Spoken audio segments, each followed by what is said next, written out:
All right. It's going to be a Diamond 1 Zerg versus Magnath, who I believe is Platinum 2 on, or maybe he's even P1 now. I think he's P2.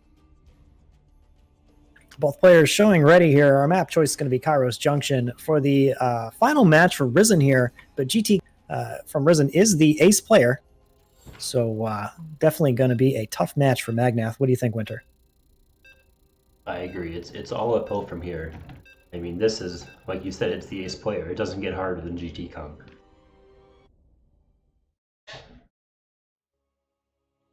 All right. Now, Kairos Junction, I do believe, is a heavily Protoss favored map. That third base is so easy to hold with force fields and gateways that this can be a very difficult map for Zerg. However, defending the high ground just to the right of the natural is extremely important on this map. But you know, that vertical third base is actually really easy to defend as long as those rocks are up for a Protoss. But anyway, I digress. To introduce our players here, in the bottom right, in the orange Zerg, it is Ris3n's GTKung, the Diamond 1 Zerg. And his opponent, the defender, top left, it is Magnath. So definitely going to be rooting for Magnath here. I must admit I'm a little biased, being from Platinum Heroes myself. The underdog, the MMR difference between these players has got to be at least 400, 500, 600. Diamond 1 and Platinum 2. What is that about? That's about 600 MMR, isn't it? That's pretty significant. Indeed it is, yeah. And despite being from Platinum Heroes as well, I'm actually going to have to root for GTKung here because the Zerg Hive Mind told me to. Oh, I see. Well, I mean, I can't hold that against you. This would be the part of the stream where if I had a cool voiceover to make it sound like I was neural parasited, I would meme. It'd be like this for the swarm or whatever the infested Terran used to say. And so Magnath opting for double gateway instead of a cyber core. What can we expect from this?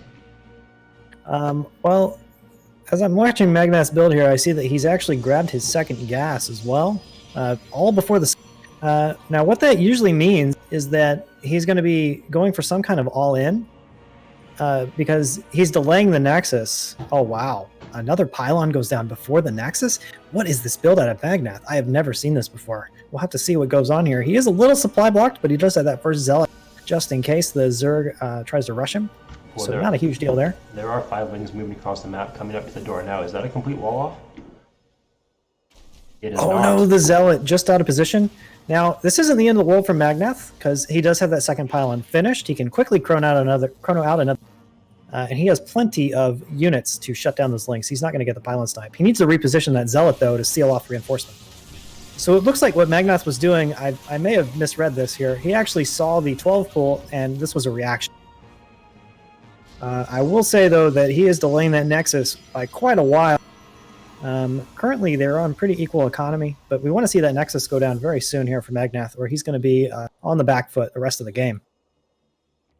Kung able to get 4 probes with that little Ling run by, doing a lot more damage than it should have. Right. Now, if you take a look at the worker counts, though, you can see that both players are on equal work, and the Protoss Chrono Boost will even that out really quickly. So actually not a huge amount of damage for the Zerg, to be honest. Not nearly as much as he was hoping for. So honestly, it ends up with our players being equal, but what it did accomplish is that Magnath's expansion is about a minute and a half late.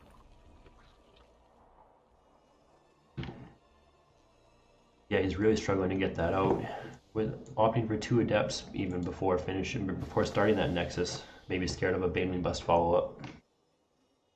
Yeah, now ideally we'd see these Adepts sneak across the map here for Magnath, try to get a little bit of counter pressure onto his opponent, stop the link. The Overlord is going to spot that. We're unsure if GTKung did see that. We did not pop over to his camera for that. He's pulling the Lings back home, so I'm going to assume he did. Yes, and another 14 in production. He's definitely ready for some type of defense or aggression. A Baneling Nest has completed as well, so wouldn't be surprised to see him morph a couple defensive Banes. It'll be a bit of a Bane bust, it looks like. Now that is huge. Those Adepts get shut down, completely surrounded, not a single Ling kill. Oh, more Lings in production. He's darting across the map. This is definitely going to be a Bane. 9 in production. Okay, so ideally what we see out of Magnath right here is he cancels that Nexus, and he starts to reinforce that, and he needs the Chrono units out now. He needs units.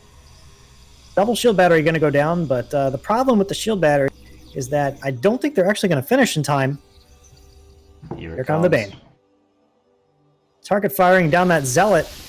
Actually not getting a ton of damage onto the wall here, but those Banes and Lings are going to flood the base.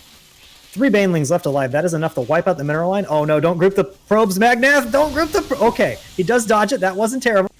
That third Bane, though, is going to find 14 probes. 14 probes total go down. And that looks like a GG, if you ask me. The Lings are flooding in. It seems hopeless for the Protoss at this point. Yeah, Stargate and Twilight will not finish in time. It's just too much damage. Magnath down to 10 workers.